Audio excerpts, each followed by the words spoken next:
Kechqurun ketar paytda ikkita galovka olib qolganmiz akalar.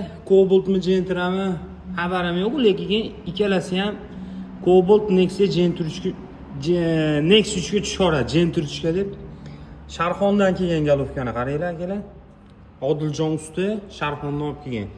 %100 mashinada qaltirash bo'lgan, klapan kuygan. Xo'p, nima qilamiz? Направляющий qoqilishi mumkin, sababi bularda уже probegi ko'payishni boshladi. 200 mingdan o'tib ketdi. 90% mashinasi. Направляющий qoqiladida sarochka pritilka, zazor, pazor hamma yo'g'i bilan go'zal bo'ladi. Moyka, klapan sanli hamma yo'g'i.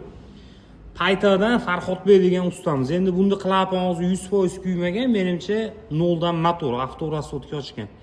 Polni klapan yangilaydida zavod holatiga qaytarib qo'yadi. Xudo xolisa go'zal qilib bo'lganini ham qo'yamiz, chotki bo'ladi akalar. Kuzatishda davom etib murojaat qila olasizlar.